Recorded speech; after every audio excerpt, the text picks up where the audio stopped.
오늘 본문 말씀이 기록된 마태복음 1장을 살펴보면 예수님의 족보에 대해서 기록하고 있습니다. 구약시대에는 족보를 써내려갈 때 하나의 원칙과도 같은 것이 여자의 이름은 기록하지 않는 것입니다. 남자의 이름만 족보에 올리도록 되어 있습니다. 그런데 오늘 본문이 기록된 마태복음 1장 예수님의 족보를 살펴보면 원칙을 깨는 듯한 그런 여성의 이름들이 족보에 올려져 있는 것을 우리는 확인할 수 있습니다. 그것도 한 명이 아니라 오늘 본문 말씀을 보면 4명이나 되는 여인의 이름이 예수님의 족보에 기록이 되어 있습니다. 그런데 더 놀라운 사실은 여성의 이름이 족보에 올려졌다는 것도 놀랄만한 일인데 더 놀라운 것은 그 4명의 여인의 이름들을 살펴보면 모두가 부끄럽고 수치스러운 삶을 살았던 여인들이라는 공통점이 있습니다.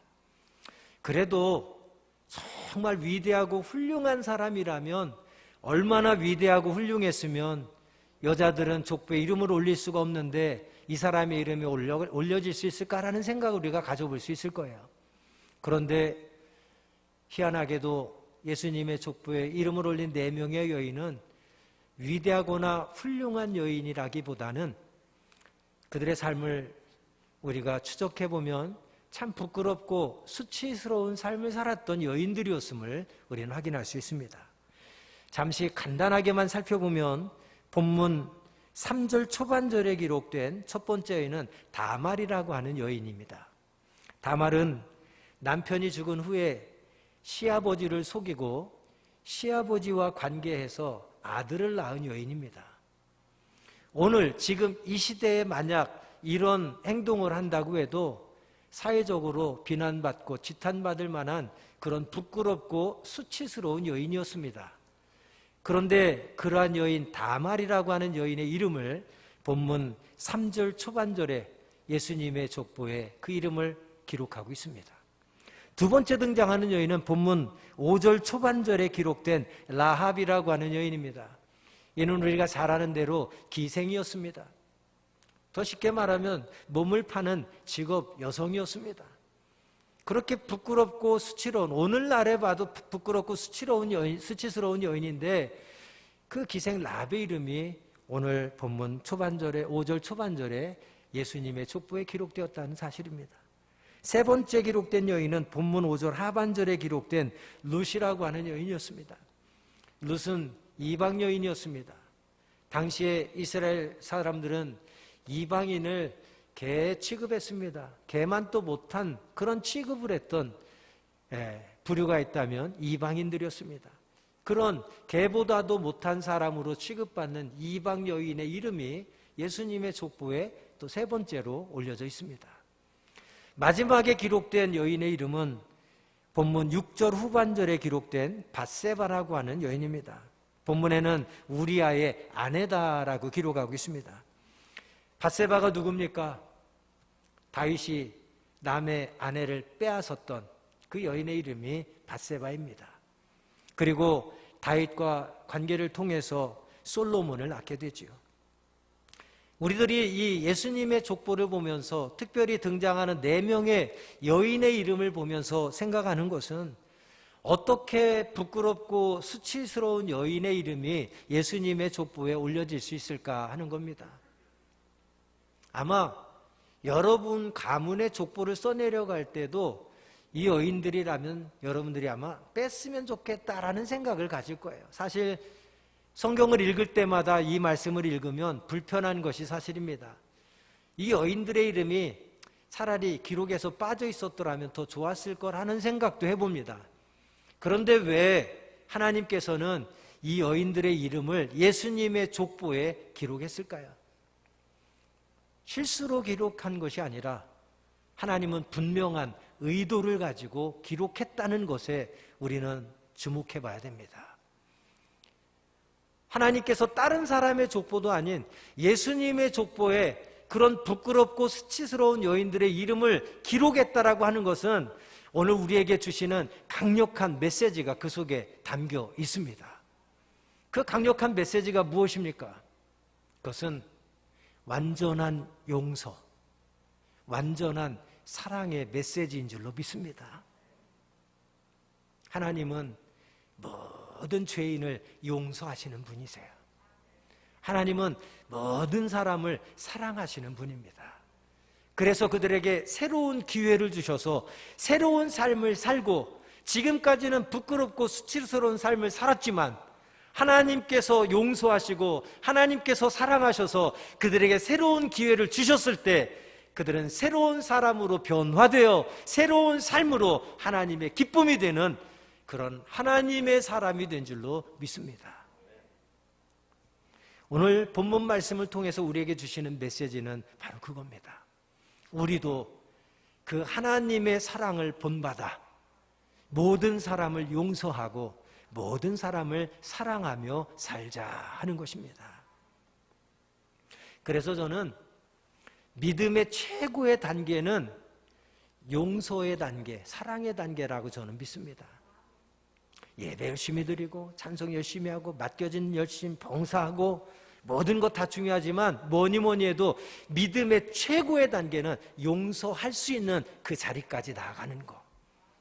나에게 잘못한 사람이라 할지라도, 나를 욕한 사람이라 할지라도, 나를 미워하는 사람이라 할지라도, 나에게 죄를 지은 사람이라 할지라도 나는 용서할 수 없지만 내 안에 계신 예수님으로 인해서 용서할 수 있고 사랑할 수 있고 이해할 수 있는 것, 이것이 믿음의 최고의 단계라고 저는 믿습니다. 그것은 이미 저와 여러분이 경험한 것이지 않습니까? 우리들이 얼마나 많은 죄를 저지르고 살아가고 있습니까? 나랑 가장 가깝고 친한 사람도 어쩌면 모르는 죄악들을 우리는 저지르고 살아가고 있어요. 그럼에도 내가 지은 죄가 어떠하든지 하나님은 우리를 사랑하셔서 예수 그리스도의 십자가의 은혜를 통해서 우리의 모든 죄를 용서하신 줄로 믿습니다. 그리고 하나님의 자녀 삼아주신 줄로 믿습니다. 이미 우리는 그 하나님의 사랑을 받은 자들이에요. 사도행전 13장 21절부터 23절까지의 말씀을 한번 같이 보도록 하겠습니다. 사도행전 13장 21절부터 23절까지 말씀은 이렇게 기록합니다. 그 후에 그들이 왕을 구하거늘 하나님이 베냐민 지파 사람 기스의 아들 사울을 40년간 주셨다가 패하시고 다윗을 왕으로 세우시고 증언하여 이르시되 내가 이새의 아들 다윗을 만나니 내 마음에 맞는 사람이라, 내 마음에 맞는 사람이라, 내 뜻을 다 이루리라 하시더니. 할렐루야. 이 말씀 속에서 제가 잠깐 한 가지 팁 드립니다. 하나님은 다윗을 만날 때 다윗이 하나님의 마음에 맞는 사람이라, 하나님의 마음에 합한 사람이라, 하나님의 마음에 쏙 드는 사람이라고 이야기합니다. 그러면서 그 다음 말씀, 내 뜻을 다 이루리라 하시더니. 할렐루야. 하나님은 하나님의 선하신 뜻을 누구를 통해서 이룬다는 사실을 이 말씀을 통해서 깨닫습니까? 하나님의 마음에 합한 자, 하나님의 마음에 드는 자를 통해서 하나님은 하나님의 뜻을 이루어 가시는 줄로 믿습니다. 계속해서 23절에 말씀합니다. 하나님이 약속하신 대로 이 사람의 후손에서 이스라엘을 위하여 구주를 세우셨으니 곧 예수라. 할렐루야. 다윗을 통해서 하나님의 마음에 합한, 하나님의 마음에 쏙 드는 다윗을 통해서 하나님의 뜻을 다 이루어 가겠다고 약속하셨는데 그 약속이 성취되어서 예수 그리스도께서 다윗의 혈통에서 난 줄로 믿습니다.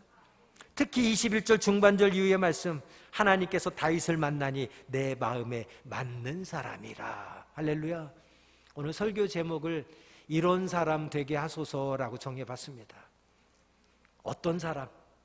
하나님이 나를 보실 때 하나님의 마음에 맞는 사람.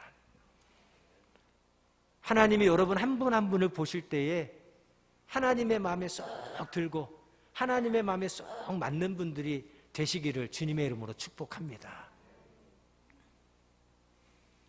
손주들을 보면 할아버지 할머니들이 예뻐서 어쩔 줄 몰라 합니다.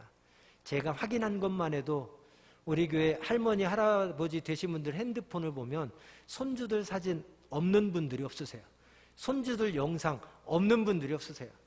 그리고 저랑 신방을 갈 때든 차를 타고 어디를 갈 때든 보면 항상 영상 손주 자랑, 사진 손주 자랑. 이뻐서 어쩔 줄 몰라 하세요. 별로 웃음이 많지 않은 분들도 손주 자랑할 때는 그렇게 웃음이 가득가득 하시는 모습을 봅니다. 저는 그 모습을 뵐 때마다 늘 생각하는 게 있어요. 그게 뭐냐면 하나님께서 나를 보실 때도 예뻐서 어쩔 줄 몰라 하는 그런 사람이기를 소망합니다. 할렐루야.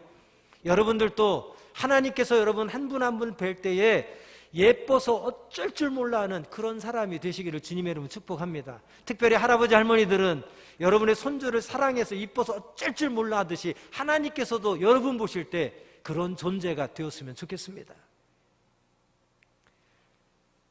다윗은 하나님이 보실 때 마음에 쏙 드는, 마음에 합한 사람이라고 21절 중반절 이후에 말씀합니다. 그런데 우리가 아는 다윗은 참 나쁜 사람이에요.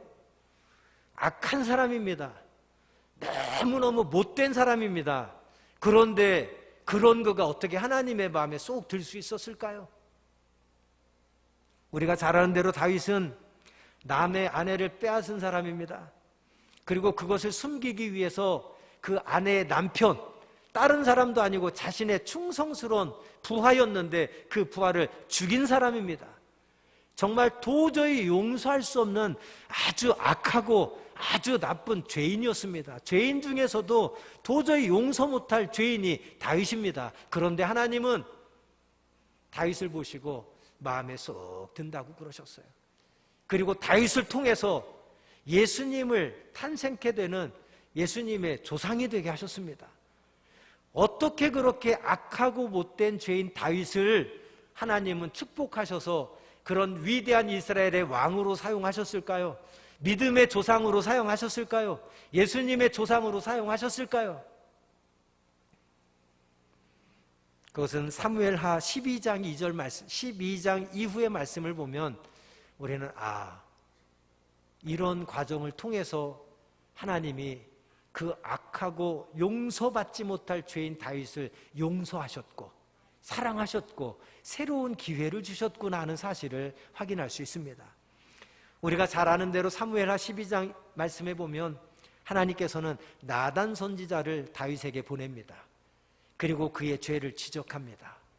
그리고 자신의 죄를 하나님께 낱낱이 구하며 회개할 것을 촉구합니다. 그때 다윗은 왕의 신분이었습니다. 선지자가 와서 자기의 죄를 지적해요. 왕의 신분으로 괘씸해서 진노해서 그 선지자를 데려다 죽여버려라, 얼마든지 죽일 수 있는 그러한 신분이었습니다. 그러나 다윗의 위대함은 왕의 신분이었지만 선지자가 자신의 죄를 지적할 때 인간적으로는 괘씸하고 분노하고 죽이고 싶었지만 그러나 다윗은 선지자의 선포하는 그 말을 하나님의 말씀으로 받았습니다. 그리고는 그는 사도행전 13장 21절 하나님의 마음에 쏙 드는 사람이 되도록 그는 시편 32편 1절부터 5절까지의 과정을 거치게 됩니다. 시편 32편 1절부터 5절까지의 말씀은 이렇게 증거하고 있습니다. 말씀을 한번 보시기 바랍니다. 허물의 사함을 받고 자신의 죄가 가려진 자는 복이 있도다. 마음에 간사함이 없고 여호와께 정죄를 당하지 아니하는 자는 복이 있도다. 내가 입을 열지 아니할 때에 종일 신음함으로 내 뼈가 쇠하였도다. 주의 손이 주야로 나를 누르시오니 내 진액이 빠져서 여름 가뭄에 마름같이 되었나이다. 내가 이르기를 내 허물을 여호와께 자복하리라 하고 주께 내 죄를 아뢰고 내 죄악을 숨기지 아니하였더니 곧 주께서 내 죄악을 사하셨나이다. 할렐루야. 다윗은 용서받지 못할 죄인입니다. 너무너무 악하고 나쁜 사람입니다. 그런데 시편 32편 1절에서 5절 말씀 보면 특별히 5절 하반절에 보면 주께서 내 죄악을 사하셨다라고 다윗은 고백하고 있습니다. 그리고 1절부터 5절까지의 말씀을 요약하면 무슨 내용입니까?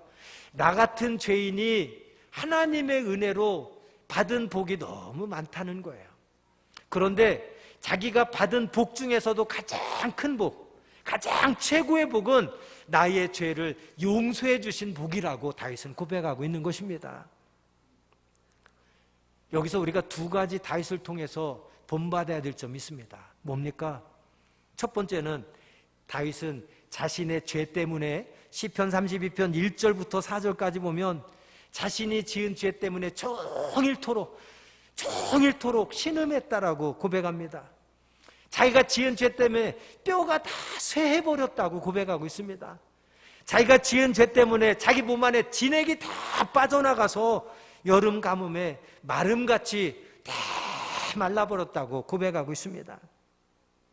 그리고는 자신의 죄악을 숨기지 않고 하나님 앞에 낱낱이 다 고백했다라고 고백하고 있습니다. 할렐루야. 이것이 하나님으로부터 용서받은 다윗의 회개입니다. 오늘 아침에 이 아침에 우리는 이 다윗의 회개를 본받았으면 좋겠습니다. 우리는 죄에 대해서 얼마만큼 민감합니까? 다윗처럼 죄를 짓고 하나님이 기뻐하시지 않는 일을 했을 때 다윗처럼 내가 지은 죄 때문에 하루 종일 신음하며 살아가십니까? 내가 지은 죄 때문에 내 뼈가 다 쇠하도록 괴로워하십니까?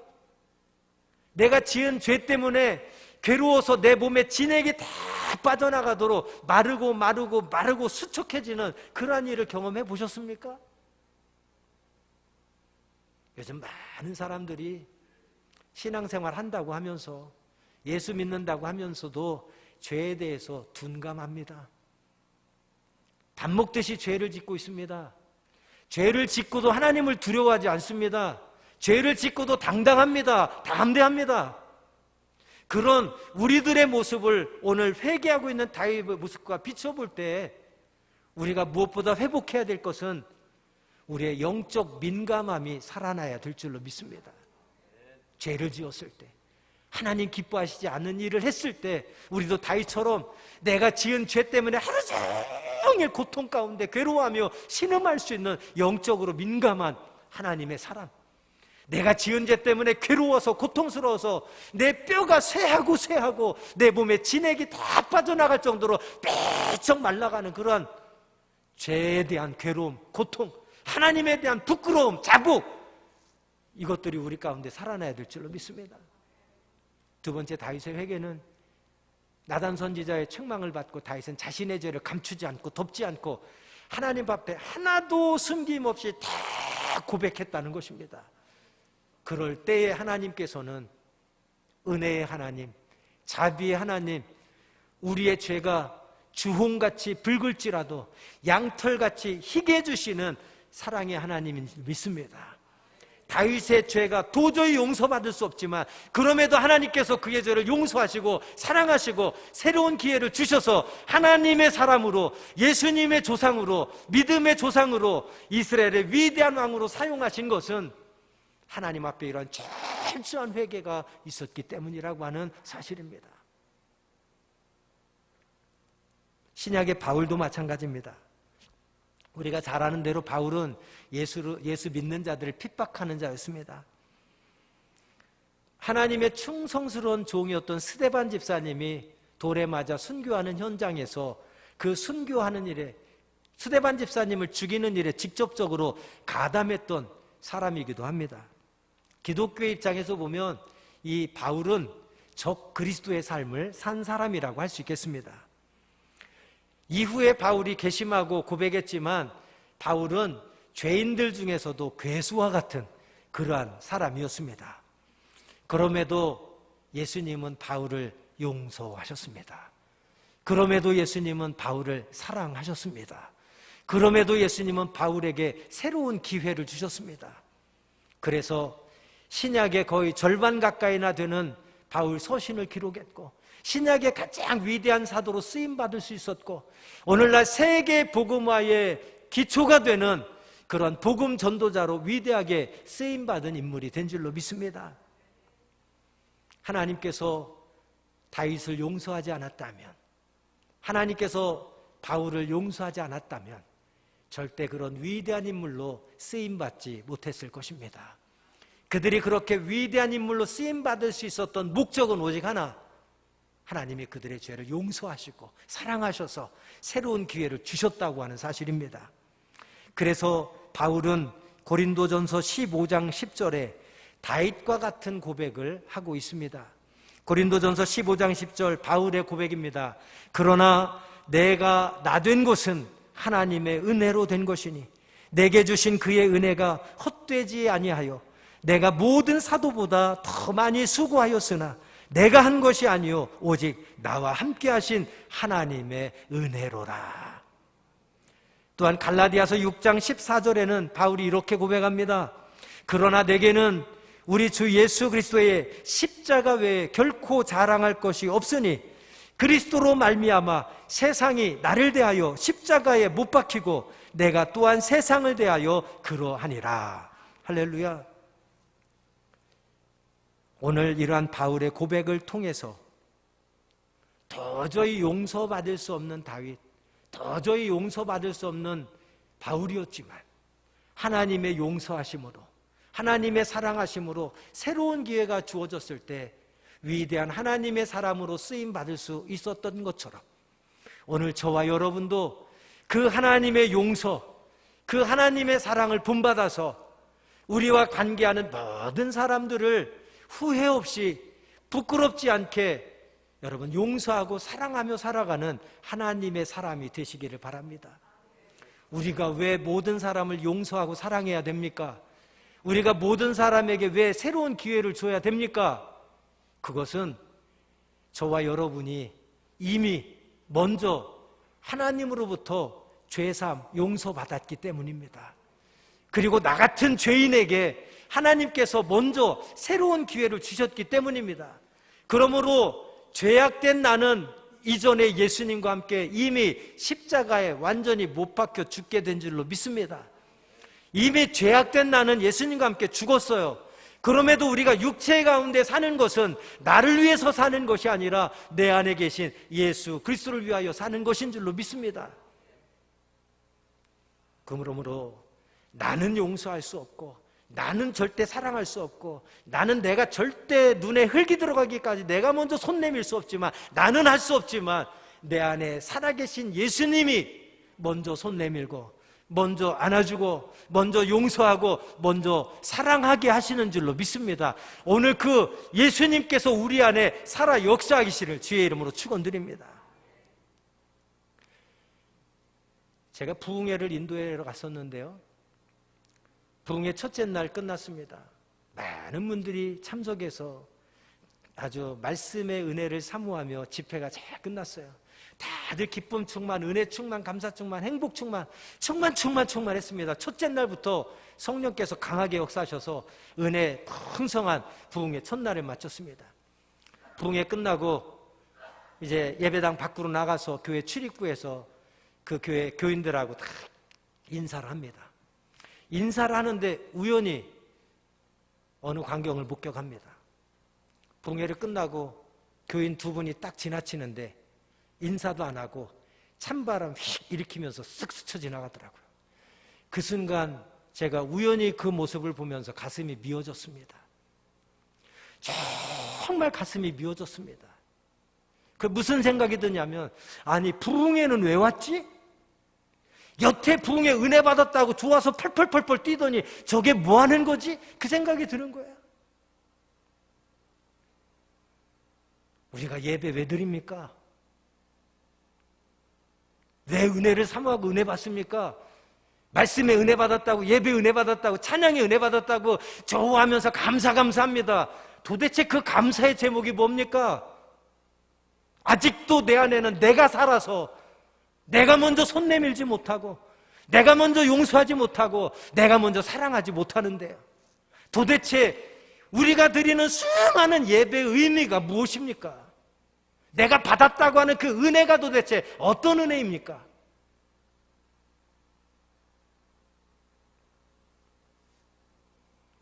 저는 23년차 목회를 하면서 제가 참 미워했던 교인이 한 분 계셨습니다. 이분은 저를 너무너무 힘들게 해서 너무너무 미웠어요. 그리고 그분은 저한테 너무 못되게 해서 제가 상처도 많이 받고 너무 미워해서 그분을 용서하고 싶은 마음도 없었어요. 앞으로도 절대 저분 용서 안 할 거라는 그런 마음이 가득했었습니다. 어느 날 새벽에 정말 하나님을 원망하면서 하필이면 왜 이런 교인 만나게 해가지고 이렇게 힘들게 하느냐고 하나님 앞에 원망 섞인 기도를 드렸습니다. 그때 하나님께서 제게 주신 마음이 뭐냐면,